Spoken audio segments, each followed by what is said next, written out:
Breaking news చూస్తున్నారు. Russia Ukraine మధ్య భీకర దాడులు కొనసాగుతున్నాయి. రష్యాపై డ్రోన్లతో ప్రతి దాడికి పాల్పడుతోంది యుక్రెయిన్. మాస్కోలోని పలు ప్రాంతాలపై కీవ్ అంటే యుక్రెయిన్ డ్రోన్ దాడులకు పాల్పడుతోంది. తులా ప్రాంతంలోని అజోట్ కెమికల్ ప్లాంట్ పై దాడులకు పాల్పడింది యుక్రెయిన్. మంటలు చెలరేగడంతో పలువురికి తీవ్ర గాయాలయ్యాయి. 9 డ్రోన్లను నేలకూల్చింది రష్యా. యుక్రెయిన్ దాడులతో 2 ఎయిర్పోర్ట్లను క్లోజ్ చేసింది రష్యా. ఉన్కోవో అలాగే డొమోటోవో ఎయిర్పోర్ట్లను క్లోజ్ చేసింది. ఒకసారి అక్కడ విజువల్స్ చూద్దాం.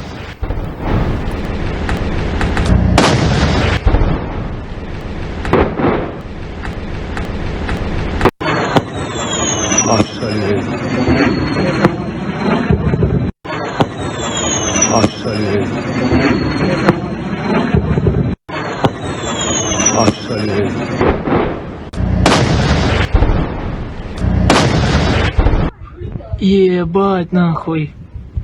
Ёбаный. Да. Короче, в трубу ебало, вот пробаловку газовую, бля, хуярит, я ебу. ఈ నేపథ్యంలో పలు విమానాలను రద్దు చేసింది. మరికొన్నింటి దారి మళ్లించింది రష్యా. నిన్న యుక్రెయిన్ పై డ్రోన్లు మిసైల్స్తో రష్యా దాడికి పాల్పడింది. దానికి ప్రతీకారంగానే మీకు గుర్తుందా యుక్రెయిన్ ఏముందో? యుక్రెయిన్ అధ్యక్షుడు జెలెన్స్కీ నిన్న మాట్లాడిన సందర్భం. నిన్న మాట్లాడుతూ శాంతి మంత్రాలను వెల్లవించాడు. శాంతి మంత్రాలను పఠించాడు. కుదిరితే ఆ బయట కూడా మీ ముందుంచే ప్రయత్నం చేస్తుంది ఆర్టీవీ. ఎందుకంటే నిన్న శాంతి మంత్రం గురించి మాట్లాడుతూ ప్రపంచ దేశాలు ఇంకా ఎందుకు కలిగించుకోవట్లేదు, కొన్ని దేశాలు ఎందుకు మాట్లాడట్లేదు, ఎందుకు కొన్ని దేశాలు మౌనం పాటిస్తున్నాయి, శాంతి స్థాపనకు సిద్ధంగా ఉన్నాం, కాల్పుల విరమణ జరగాల్సిందే అన్న ఇదే జెలెన్స్కీ గంటల వ్యవధిలోనే రష్యా మీద మరి దాడి చేశాడు. ఒకవేళ యుక్రెయిన్ మీద రష్యా దాడి చేస్తే అది దాడి, మరి ఇతగాడి చేసిన దాడిని ఏమనాలి? రష్యా యుక్రెయిన్ మధ్య దాడులు కొనసాగుతున్న నేపథ్యం ఇప్పుడు మాస్కోలోని పలు ప్రాంతాలపై యుక్రెయిన్ డ్రోన్ దాడులకు పాల్పడినట్లు రష్యానే పేర్కొంది. మరి ముఖ్యంగా 9 డ్రోన్లను నేల కూల్చేశామంటూ కూడా రష్యా చెప్పుకొచ్చింది. అజోట్ కెమికల్ ప్లాంట్ పై డ్రోన్లు విరుచుకుపడడంతో అక్కడ మంటలు చెలరేగాయి. దీంతో కొంతమందికి గాయాలయ్యాయి అనేది రష్యా చెబుతున్నమాట. యుక్రెయిన్ దాడులు కంటిన్యూ అవుతున్నట్టుగా రష్యా చెబుతోంది. ఉన్కోవో అలాగే డొమోడెడోవోలో ఆ విమానాశ్రయాలను మూసేసినట్లు రష్యా ఇప్పటికే చెప్పుకొచ్చింది. దీంతో పాటు కొన్ని విమానాలని రద్దు చేసింది. మరికొన్ని విమానాశ్రయాలకు సంబంధించి వాటిని పాక్షికంగా క్లోజ్ చేసింది. ఇంకొన్ని విమానాలకు సంబంధించి దారి మళ్లించింది. ఈ దాడుల వల్ల ఏ స్థాయిలో నష్టం వాటిల్లింది అనేది ఇంకా రష్యా చెప్పలేదు. రష్యా ప్రతి దాడికి దిగుతుందా? ఇదే ప్రశ్నను నేను మీ ముందుంచే ప్రయత్నం చేస్తున్నాను. రష్యా ఇప్పటికీ ప్రతి దాడులకు దిగిన సందర్భాన్ని మనం మాట్లాడుకున్నాం. కంటిన్యూ చేసే ముందు ఒక్కసారి అక్కడ విజువల్స్ చూద్దాం.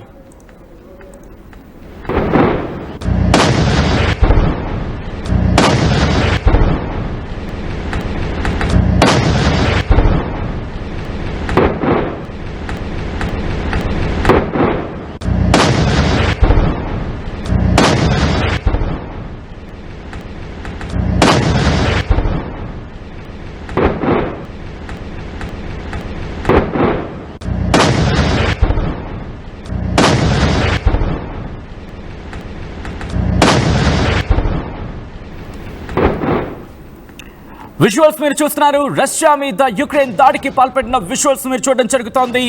3 ఏళ్లు గడుస్తోంది, ఇంకా యుద్ధం కొనసాగుతోంది. ఈ నెలాఖరులో కాల్పుల విరమణకు సంబంధించి ఏవైనా చర్చలు జరుగుతాయా? మరి ముఖ్యంగా మూడోసారి 2 దేశాలు కూడా కూర్చొని మాట్లాడుకునేందుకు సిద్ధం కాబోతున్నాయి. దీనికి టర్కీ వేదిక కాబోతోంది. టర్కీ వేదికగా మూడోసారి ఈ 2 దేశాలు కూడా కూర్చొని మాట్లాడుకోబోతున్నాయి. ఇప్పుడు ఏం జరిగే అవకాశం ఉంది? మీకు గుర్తుందా నిన్న యుక్రెయిన్ అధ్యక్షుడు జెలెన్స్కీ మాట్లాడిన సందర్భం? కుదిరితే ఆ బైట్ను కూడా మీకు ప్లే చేసి వినిపించే ప్రయత్నం చేస్తాను. ఎందుకంటే నిన్న ఇటు యుక్రెయిన్ అధ్యక్షుడు జెలెన్స్కీనే చెప్పుకొచ్చాడు. ఏమని? 40 మిజైళ్లతో 400 డ్రోన్లతో రష్యానే తమపై దాడికి పాల్పడిందంటూ కూడా యుక్రెయిన్ అధ్యక్షుడు జెలెన్స్కీ చెప్పుకొచ్చిన సందర్భం. యుక్రెయిన్ అధ్యక్షుడు జెలెన్స్కీ నిన్న మాట్లాడాడు. రష్యా మా మీద దాడి చేసింది, 40 మిసైళ్లు 400 డ్రోన్లతో దాడి చేస్తున్న సందర్భంలో అప్పుడేమన్నాడు? ప్రపంచ దేశాలు ఖండించాలి, రష్యా దురాగతాన్ని అడ్డుకోవాలి, రష్యా దాడికి పాల్పడుతోంది, మేము కాల్పుల విరమణకు సిద్ధంగా ఉన్నాం, కాల్పుల విరమణకు మరి ముఖ్యంగా రష్యా మీద ఒత్తిడి తేవాలి ప్రపంచ దేశాలని అన్నాడు. అసలు శాంతి స్థాపన జరగాలి అంటూ ఈ వైఖరిలో మాట్లాడాడు. మరికొద్దిసేపట్లో ఆ బయటని నేను ముందుంచే ప్రయత్నం చేస్తాను. ఇలా అన్న అతగాడి గంటల వ్యవధిలోని మళ్ళీ దాడికి పాల్పడ్డా? These are the disturbing visuals and this is the disturbing content. Viewer description is advised. ఈ కథను మిమ్మల్ని కాస్త కలవరపరచొచ్చి దీనికి సంబంధించి తగిన జాగ్రత్తలు తీసుకోవాలని ఆర్టీవీ సూచించడం జరుగుతుంది. విజువల్స్ మీరు చూస్తున్నారు నిన్నటి అవి. యుక్రెయిన్ మీద రష్యా దాడికి పాల్పడిన తర్వాత తమ ఫైటర్స్ రంగంలోకి దిగారు, వాటిని అదుపులోకి తీసుకొచ్చే ప్రయత్నం చేస్తున్నారంటూ కూడా నేను చెప్పిన సందర్భం. ఆ విజువల్స్ మీరు చూడొచ్చు. సో ఇది జరిగిన గంటల వ్యవధిలోని, ఇది జరిగిన రోజుల వ్యవధి కూడా కాదు, గంటల వ్యవధిలోని. అంటే యుక్రెయిన్ రష్యా మీద దాడి చేసేయచ్చు, వాళ్ళ బ్రిడ్జ్లు పేల్చేయచ్చు, వాళ్ళ వైమానిక స్థావరాలని దెబ్బతీసేయచ్చు. రష్యా మాత్రం ప్రతిదాడి చేయకూడదు. రష్యా ప్రతిదాడి చేస్తే అది దాడి, యుక్రెయిన్ దాడి చేస్తే మాత్రం దాడి కాదు. సో ఇది ప్రస్తుతం జరుగుతున్న చర్చ. ఇదే ప్రశ్నను నేను మీ ముందు ఉంచే ప్రయత్నం చేస్తున్నా, మీరు సమాధానం ఇచ్చే ప్రయత్నం చేయండి. రష్యా యుక్రెయిన్ ఈ రెండు దేశాల్లో ఏ దేశాన్ని లేపేస్తే బెటర్? ఇది ఒక అఫ్కోర్స్ టఫ్ క్వశ్చన్ అయినప్పటికీ కూడా లేపేయడం ఇన్ ద సెన్స్, ఎందుకంటే రష్యా పర్స్పెక్టివ్లో చూస్తే వెస్ట్రన్ కంట్రీస్ ఏమంటున్నాయి? ఆబ్వియస్ ఇక్కడ కనిపిస్తోంది కదా, రష్యాను ఒక దయ్యంలా చూస్తున్నాయి.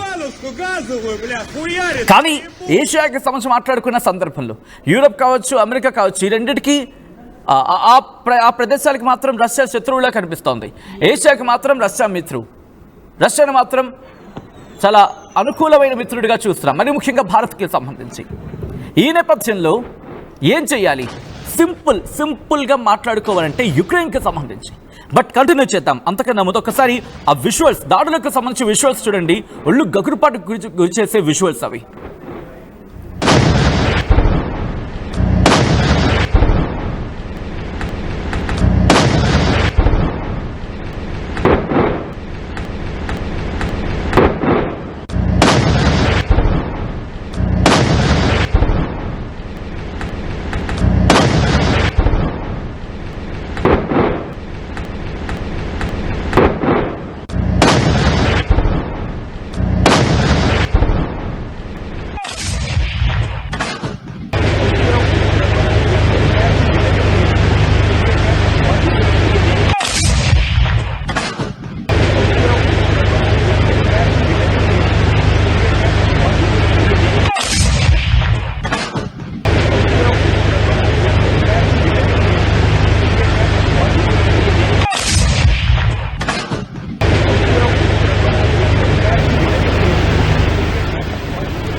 చూసారుగా విజువల్స్, ఎంత దుర్మార్గపు దాడులు జరుగుతున్నాయో.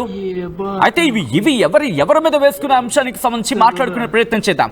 బట్ అంతకన్నా ముందు ఈ రోజు రష్యా మీద యుక్రెయిన్ మీద దాడికి పాల్పడిందని రష్యాను ధృవీకరించింది, రష్యాను చెప్పుకొచ్చింది. నిన్న కూడా రష్యా మా మీద దాడికి పాల్పడింది, రష్యా మా మీద దౌర్జన్యం చేసింది, 40 మిసైళ్లు 400 డ్రోన్లతో దాడికి పాల్పడిందని చెప్పి యుక్రెయిన్ అధ్యక్షుడు జెలెన్స్కీని స్వయాన ఒప్పుకున్న పరిస్థితి. ఆ తర్వాత కొన్ని శాంతి మంత్రాలు పఠించాడు. అలాంటి వ్యక్తి గంటల వ్యవధిలోనే మళ్ళీ రష్యా మీద దాడికి పాల్పడ్డాడు. కాబట్టి ఒక్కసారి నిన్న అతగాడు చూసిన బయటనే అతగాడికి వినిపించే ప్రయత్నం చేద్దాం. ఒకసారి యుక్రెయిన్ అధ్యక్షుడు జెలెన్స్కీ నిన్న మాట్లాడిన సందర్భంలో కొన్ని అంశాలను ప్రస్తావించాడు. ఒకసారి నేనేమన్నాడో చూద్దాం. Дорогі українці, українки, сьогодні увесь день тривали рятувальні роботи, аварійні роботи в різних наших регіонах та містах. Тернопіль, Луцьк, Київ і область, Полтавщина, Хмельниччина, Львівщина, Чернігівщина, Одещина, Сумщина. Загалом 80 людей постраждали, усім надано допомогу. На жаль, є загиблі. Станом на зараз відомо про 4 загиблих в Києві та в Луцьку. Мої співчуття рідним та близьким. Під завалами ще можуть бути люди. Загиблі в Києві – це рятувальники, які прибули на місце після першого удару. І, на жаль, були вбиті повторним російським ударом. Данило Скадін, Андрій Ременний та Павло Єзгор. Пожежні рятувальники 18-ї державної пожежно-рятувальної частини.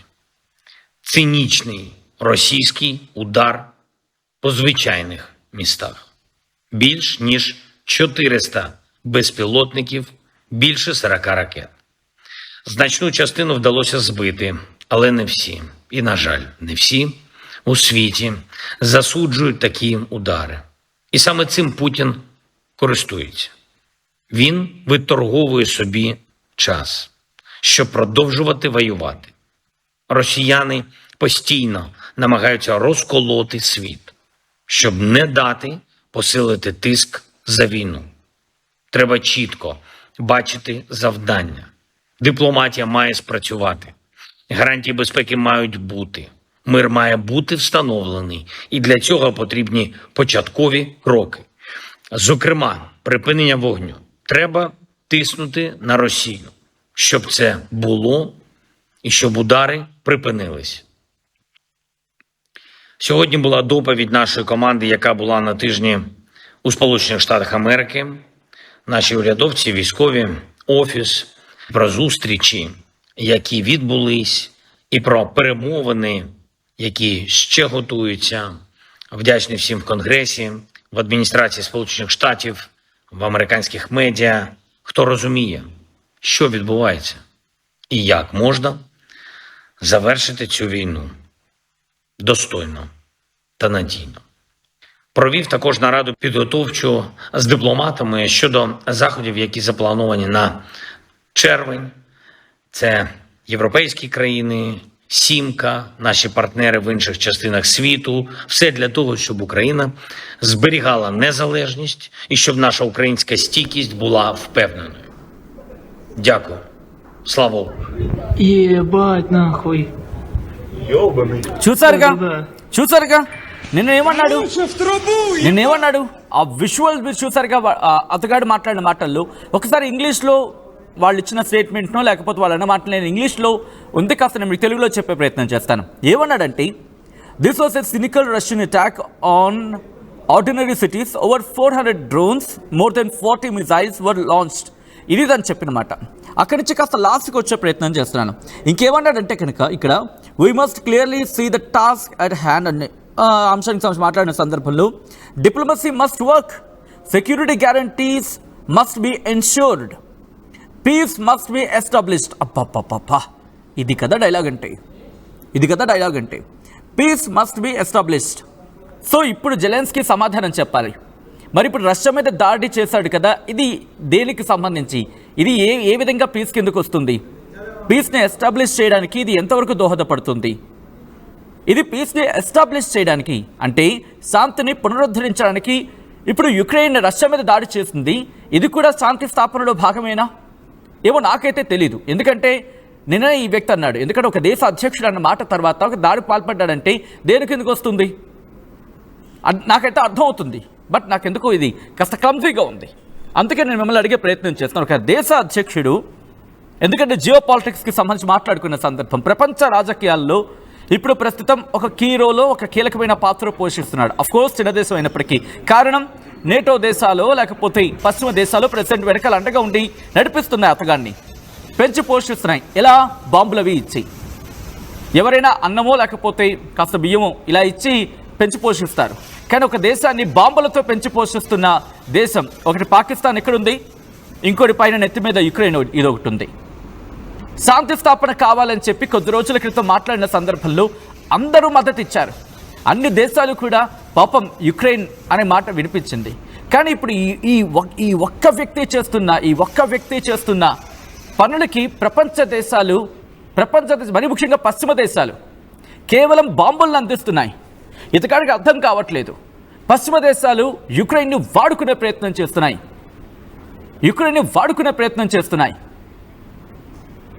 ఇది అతగాడికి అర్థమవుతుందో కాదో అర్థం కావట్లేదు.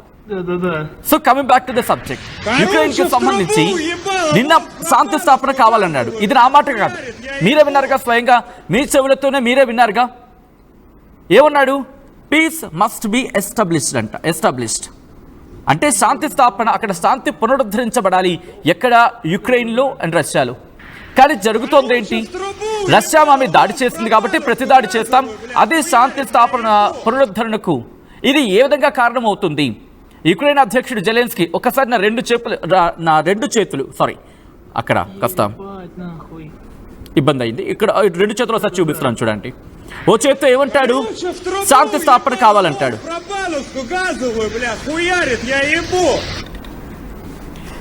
ఒకసారి ఇగో ఈ రెండు చేతులు నేను మీకు చూపించే ప్రయత్నం చేస్తున్నాను చూడండి. ఎందుకంటే ఒక చేత్తో ఏం కావాలంటాడు? శాంతి స్థాపన కావాలంటాడు. ఇంకో చేత్తో ఏం చేస్తున్నాడు? దాడులు చేస్తున్నాడు. మరి శాంతి స్థాపనకు సంబంధించిన చెయ్యి ఏం చెబుతోంది, అట్ ద సేమ్ టైం దాడులకు సంబంధించిన చెయ్యి ఏం చెబుతోంది. ఈ రెండు కలిసి, ఎందుకంటే ఒక చేత్తో ఒక మాట చెప్తున్నాడు, ఇంకో చేత్తో ఇంకో మాట చెప్తున్నాడు. దేనికి ఇది శాంతి స్థాపనకు ఏ విధంగా క్లారిటీ ఇస్తుంది అనేది ఇప్పుడు ఉత్పన్నమవుతున్న ప్రశ్న. రష్యా మీద యుక్రెయిన్ దాడులకు పాల్పడుతోంది గత కొద్ది రోజులుగా. ఇన్ఫాక్ట్ ఇప్పుడు కూడా దాడులకు పాల్పడింది అనేది రష్యా చెబుతున్న మాట. యుక్రెయిన్ మీద దాడికి రష్యా పాల్పడింది చెప్పి యుక్రెయిన్ చెప్పిందిగా. ఏమంటోంది? ఏకంగా 40 మిజైళ్లు 400 డ్రోన్లతో దాడికి పాల్పడింది.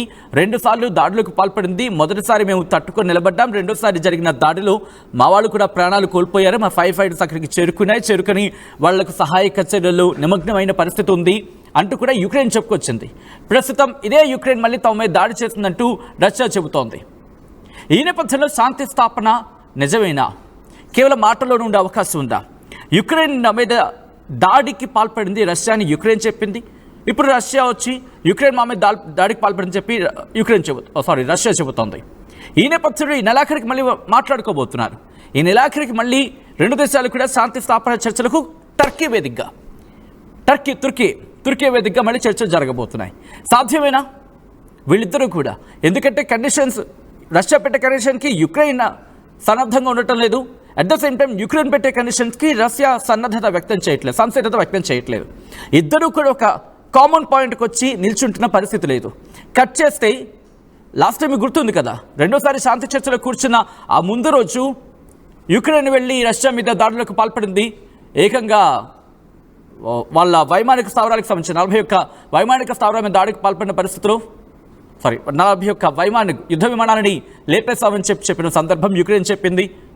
సో ఈ నేపథ్యంలో ఇప్పుడు రాబోయే రోజులు అంటే ఈ నెలాఖరు కల్లా మళ్ళీ శాంతి చర్చలు కూర్చుంటారట. బట్ శాంతి చర్చలు గురించి మాట పక్కన పెడితే నిన్ననే యుక్రెయిన్ అధ్యక్షుడు జెలెన్స్కీ అంటాడు, శాంతి మాకు కావాలి, శాంతి పునరుద్ధరించబడాలి అంటాడు. బట్ జరుగుతున్న పరిణామాలు నిజంగా అటువైపు అడుగులు వేసేలా ఉన్నాయా? యుక్రెయిన్ చెబుతున్న దానికి జరుగుతున్న దానికి ఏమైనా సంబంధం ఉందా?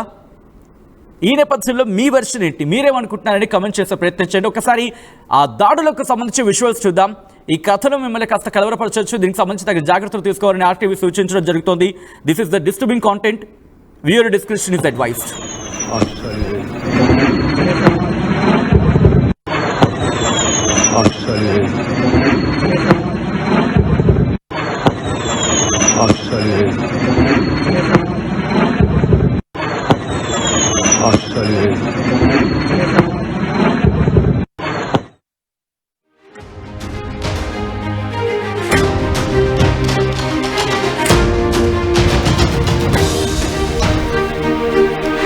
ఆర్టీవీ వ్యూవర్స్కి విజ్ఞప్తి, మీ మొబైల్లో ఆర్టీవీ లైవ్ యాప్ ఉంటే వెంటనే అప్డేట్ చేసుకోండి. ఎందుకంటే అత్యంత వేగవంతమైన తాజా సమాచారం కోసం ఆర్టీవీ లైవ్ యాప్ అప్డేట్ అయింది. సో మీరు కూడా అప్డేట్ అయిపోండి. ఇన్ఫాక్ట్ ఇంకా ఎవరైనా డౌన్లోడ్ చేసుకోలేని వారు ఉంటే కనుక వెంటనే ఆర్టీవీ లైవ్ యాప్ని డౌన్లోడ్ చేసుకోండి. లింక్ డిస్క్రిప్షన్లో మెన్షన్ చేస్తుంది.